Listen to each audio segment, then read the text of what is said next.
안녕하세요. 티키타카입니다. 유럽에서 한 해 최고의 활약을 펼친 축구 선수에게 수여하는 발롱도르는 개인에게 주어지는 축구계 가장 권위 있는 상인데요. 메시와 호날두, 일명 메날두로 불리는 두 선수가 2007년부터 23년까지 발롱도르를 거의 독식하면서 두 라이벌 중 누가 더 잘했는지 평가하는 지표로 활용되기도 했습니다.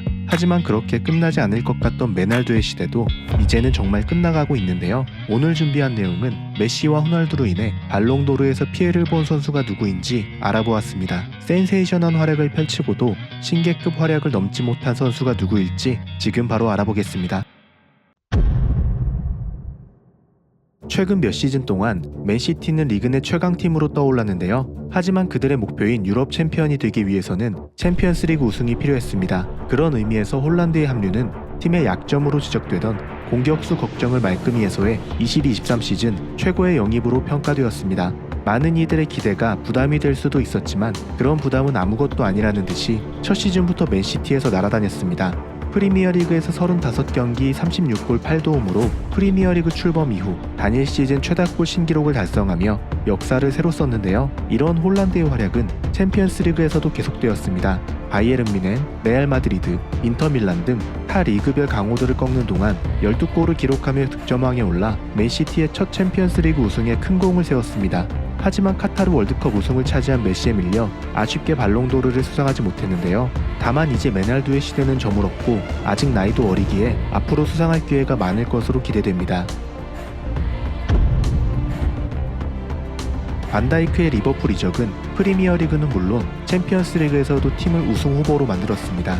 특히 18-19 시즌은 그가 월드클래스 수비수임을 전 유럽에 알린 시기인데요. 리버풀로 오면서 기록했던 7,500만 파운드 이적료가 처음에는 비싼 것처럼 느껴졌으나 뛰어난 활약을 보여주어 오히려 저렴하게 느껴지는 매직을 선보였습니다. 특히 챔피언스리그에서 바이에른 뮌헨, 포르투, 바르셀로나 공격수들을 제압하며 팀을 결승으로 이끌었고 결승전에서도 든든한 수비로 토트넘을 넘어 팀이 우승하는 데 큰 공을 세웠는데요. 이런 활약으로 PFA 올해의 팀, PFA 올해의 선수로 선정되어 발롱도르 수상까지 기대를 모았습니다.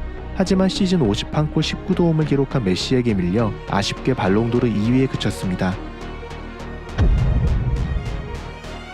레반도프스키는 뮌헨에서의 첫 시즌을 제외하고 7시즌 동안 꾸준히 40골 이상을 넣어주며 신기에 가까운 선수로 평가되었습니다. 특히 19-20 시즌은 굵직한 기록들을 남겼는데요. 시즌 47경기 55골 10도움을 기록하며 리그, 포칼, 챔스 모두 득점왕을 차지하는 대기록을 세웠습니다. 특히 커리어에서 가장 아쉬운 점으로 지적되던 챔스 우승을 이뤄내며 최고의 시즌을 보냈는데요. 하지만 2020년에는 코로나로 인해 발롱도르 시상식이 취소되어 유력한 수상자로 지목되었던 레반도프스키는 다음을 기약할 수밖에 없었습니다. 20-21 시즌에는 챔피언스리그 8강을 앞두고 부상을 당해 파리 생제르맹에 패하는 모습을 지켜볼 수밖에 없었는데요. 그 결과 코파 아메리카에서 팀을 하드캐리하며 아르헨티나 국가대표로 첫 메이저 대회 우승을 이룬 메시에 밀려 2위에 머물렀습니다. 엄청난 활약을 펼치고도 2020년에는 팬데믹으로 2021년에는 메시로 인해 수상하지 못해 끝내 발롱도르에 닿지 못했습니다. 네이마르는 메시, 호날두에 이은 3인자라는 평가와 함께 이 둘의 전성기가 끝나면 그 자리를 넘겨받을 선수로 여겨졌는데요.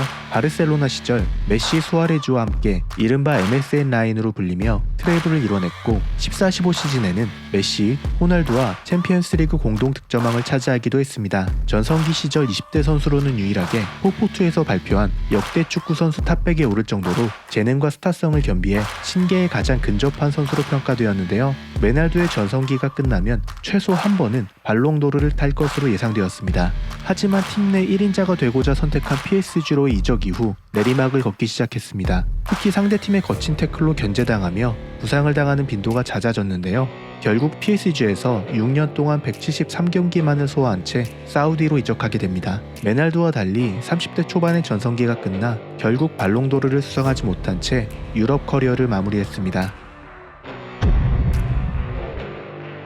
아틀레티코 마드리드 1기 시절, 그러니까 2014년부터 2019년까지 그리즈만은 전성기를 맞이하며 팀의 에이스로 활약했습니다. 속도와 활동량을 겸비한 오프더볼, 뛰어난 결정력으로 팀 공격을 이끌었는데요. 15-16 시즌부터는 연계와 패스까지 좋아지면서 완성형 공격수에 가까워졌습니다. 2016년과 2018년에는 대표팀에서의 활약도 두드러졌는데요. 유로 2016에서 프랑스는 준우승에 그쳤지만 그리즈만은 우에파에서 발표한 유로 2016 MVP에 선정되며 대표팀의 에이스로 평가받았습니다. 2018 러시아 월드컵에서는 공격형 미드필더로서 특유의 왕성한 활동량으로 중원 장악에 도움을 주는 등 프랑스 황금 세대의 에이스로 활약해 팀을 우승으로 이끌었는데요. 이런 뛰어난 활약에도 2016년과 2018년 모두 발롱도르 3위에 머물렀습니다. 특히 메시가 부진했던 2018년은 어느 때보다 발롱도르 수상 가능성이 높은 기회였는데요. 하지만 레알 마드리드의 챔스 3연패에 기여하고 크로아티아를 월드컵 결승까지 이끈 모드리치가 수상해 아쉬움을 남겼습니다.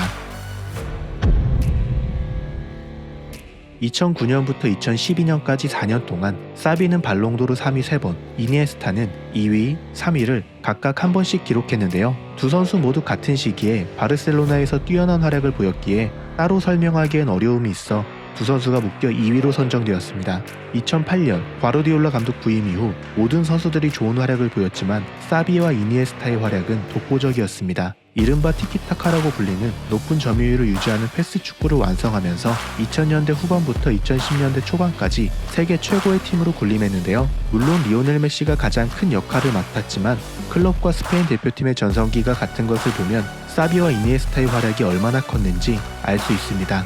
두 선수 모두 전술 이해도가 높은 데다 왕성한 활동량으로 팀에 공헌하며 팀 경기력을 더 고차원적으로 끌어올려 주었는데요. 메날두가 아니었다면 두 선수 모두 발롱도르를 수상하지 않았을까 생각합니다.